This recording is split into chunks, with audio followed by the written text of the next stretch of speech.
Buenos días, queridos compañeros de lucha. Entonces, vemos que los romanos aniquilaron a 2 millones de prisioneros que estaban en una revuelta. Por lo tanto, coronaron su victoria. Entonces, después de estos, durante algunos años hubo tranquilidad en el país, pero en el año sexto después de Jesucristo,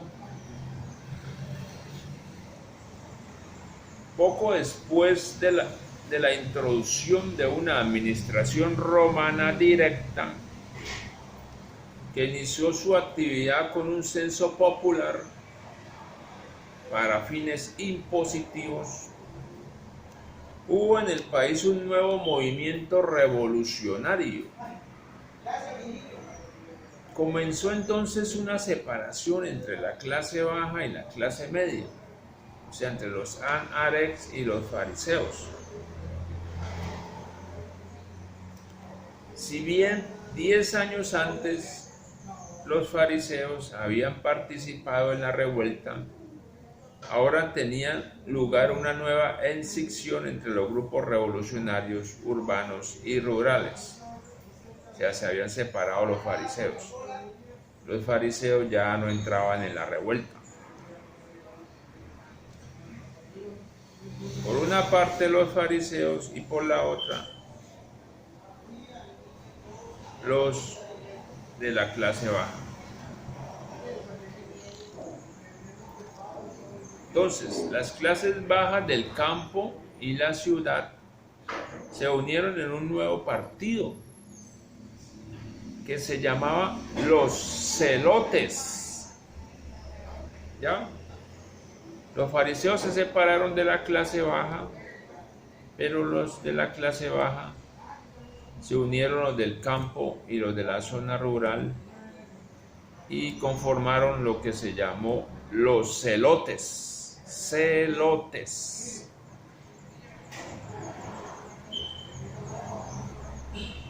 Y los fariseos, o sea, la clase media, estaba preparándose para hacer una reconciliación con los romanos. Cuanto más pesado se hacía el yugo impuesto por los romanos y la aristocracia judía, tanto mayor era la desesperación de las masas. Y los celotes ganaron nuevos adeptos. O sea, entre más lo presionaban los romanos, las clases bajas más se desesperaban, por supuesto. Entonces los celotes, que era el nuevo grupo que había resurgido, iba creciendo cada día más debido a la presión desesperante del yugo de los romanos. Hasta que estalló una gran revuelta contra los romanos. Hubo choques constantes entre el pueblo y la administración.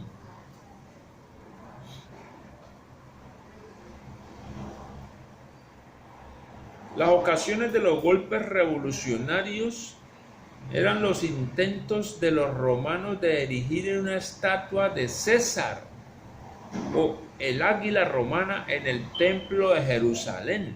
Ellos querían poner una estatua o un águila romana en el templo de Jerusalén y la gente protestaba por eso. La indignación provocada por estas medidas, que eran racionalizadas sobre bases religiosas,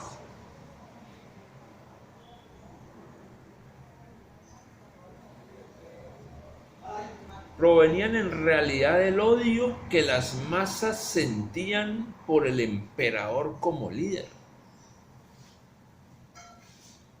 y cabeza de la clase dominante que las oprimía. Imagínense, alguien que lo oprime y de repente el que lo oprime a uno va a hacer una estatua para que nosotros lo adoremos o una cabeza en el templo. Entonces la gente se hostigaba demasiado y tenían que protestar. La naturaleza peculiar de esta adversión hacia el emperador se pone más en claro si recordamos que se trataba de una época en la cual reverenciar al emperador era una actitud que se extendía a través de todo el imperio y en la cual el culto al emperador estaba a un paso de convertirse en la religión dominante. O sea, el culto al emperador era lo que le trataban de imponer a la gente, como una religión. Decían pues que el emperador era el rey, el dios, todo eso. Cuanto más desesperante se ponía la lucha contra Roma en el nivel político, y cuanto más se apartaba la clase media y tomaba la actitud de hacer arreglos con Roma, o sea, la clase media quería era hacer arreglos con Roma, pero eso no le caía bien a la clase baja y se volvían más radicales. Pero las tendencias más revolucionarias perdieron su carácter político y fueron transferidas al nivel de las fantasías religiosas y las ideas mesiánicas. Por eso es que les digo que aquí entra el punto de las ideas mesiánicas. Por lo tanto, apareció un pseudo-mesías que se llamaba Teudas.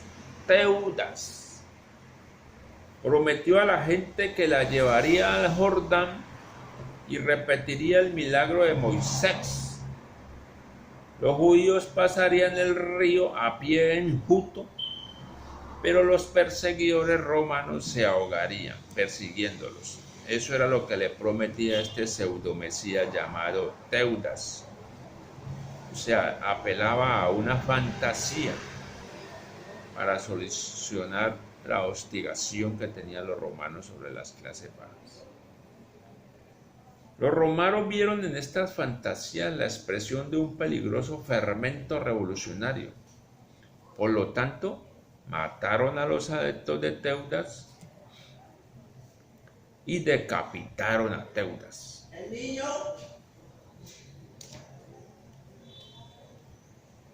Hubo sucesores de Teudas. Josefo, Flavio Josefo, el escritor, refiere un levantamiento que se produjo bajo el gobernador provincial Félix entre el 52 y el 60, el año 52 y 60. Sus líderes mintieron y engañaron a la gente sobre pretexto de la inspiración divina. Pero lo que procuraban en realidad eran innovaciones y cambios en el gobierno. E introdujeron a la multitud a portarse como enloquecía, indujeron a la multitud a portarse como enloquecía, les imprimían un fanatismo y marchando a la cabeza, la llevaron al desierto, haciéndole creer a la gente que Dios estaría allí para mostrarles las señales de la libertad. Pero Félix supuso que este procedimiento, Félix era el gobernador de ese entonces, supuso que este procedimiento estaba destinado a ser el comienzo de una gran revuelta. De modo que envió a algunos hombres armados que los destruyeron en un gran número. Otra vez, ataque. Pero hubo un falso profeta egipcio que todavía hizo más daño a los judíos que lo anterior, pues era un embaucador que tenía además la pretensión de ser profeta. Y llegó a reunir 30 millares de hombres que fueron engañados por él. A estos los hizo ir y venir del desierto al monte que era llamado el Monte de los Olivos, y estaba para penetrar en Jerusalén por la fuerza desde ese lugar. Los militares romanos procedieron expeditivamente con las hordas revolucionarias. La mayoría de ellos fueron muertos o puestos en prisión, el resto se destruyó a sí mismo. Todos procuraron permanecer ocultos en sus casas. De todos modos, las revueltas proseguían. Otra vez, ataque. Debido a que los falsos profetas conducían a la gente hacia peligros mucho mayores. Ahora bien, cuando estos fueron aquietados, como en el caso de un cuerpo enfermo, ocurrió que en otra parte apareció una inflamación, pues se reunió una batalla de embaucadores y ladrones, es decir, los revolucionarios mesiánicos y con mayores inclinaciones políticas que persuadieron a los judíos para que se rebelaran y los exhortaron a que reclamaran su libertad. Y quitaron la vida a quienes continuaban obedeciendo al gobierno romano y diciendo que quienes por su propia voluntad habían elegido la esclavitud debían ser forzados a abandonar sus inclinaciones deseadas. Se dividieron además en cuerpos diferentes y estaban al acecho por todos los lugares del país y saqueaban las casas de los grandes hombres y mataban a los mismos hombres y prendían fuego a las aldeas, y esto siguió hasta que toda Judea estuvo inundada por los efectos de su locura. De allí que día tras día la llama fuera cada vez más avivada hasta que se convirtió en una guerra directa. La creciente opresión de las clases bajas de la nación provocó una agudización del conflicto entre ellas y la clase media menos oprimida. Y en este proceso las masas se hicieron cada vez más extremistas. El ala izquierda de los celotes formó la facción secreta de los sicarios, que por medio de ataques y conspiraciones comenzaron a ejercer una presión terrorista sobre los ciudadanos de la clase acomodada. Despiadadamente perseguían a los moderadores de las clases alta y media de Jerusalén, al mismo tiempo invadían, saqueaban y reducían a cenizas las aldeas cuyos habitantes se rehusaban a unirse a sus bandas revolucionarias.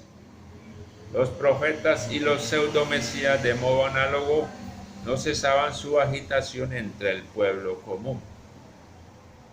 Vemos que estos profetas y pseudomesías avivaban era la guerra, el conflicto y la destrucción, o sea que producían era daño a la comunidad.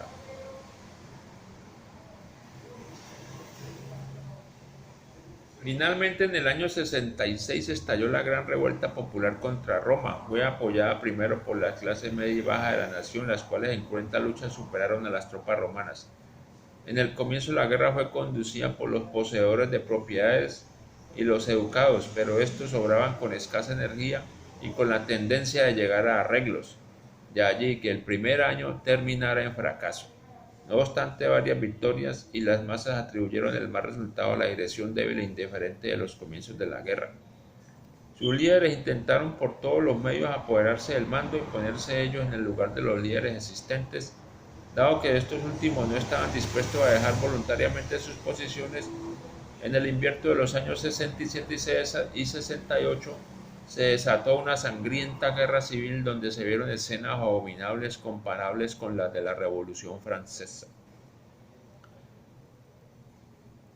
Esto está escrito por Ed Schuller, Jaeger des Judicen Bogen in Sefrave Jesus Christ, tercera edición 1901,1617.